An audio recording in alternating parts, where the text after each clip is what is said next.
അതെയോ,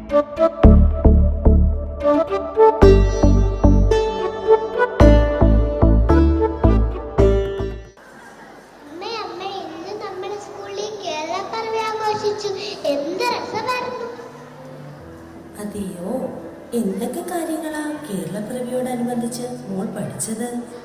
മലയാള ഭാഷയുടെ അടിസ്ഥാനത്തിലാണ് കേരളം രൂപീകരിച്ചത് എന്നാണ് എന്റെ ടീച്ചർ പറഞ്ഞു തന്നത്.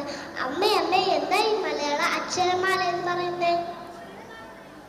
ഭാഷ എഴുതാൻ ഉപയോഗിക്കുന്ന അക്ഷരമാലയെ മലയാള അക്ഷരമാല എന്ന് വിളിക്കുന്നു.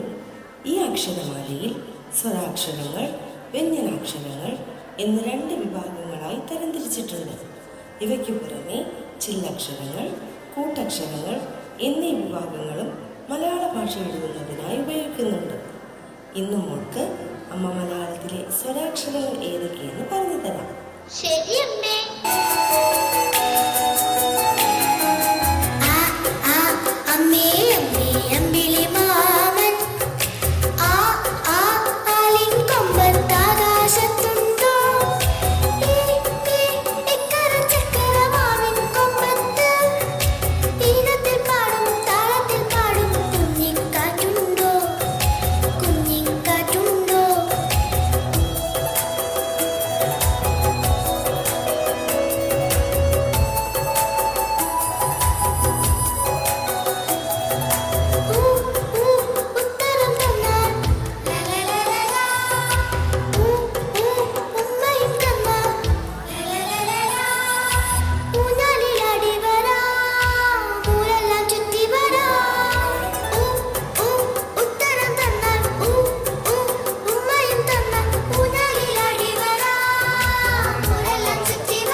See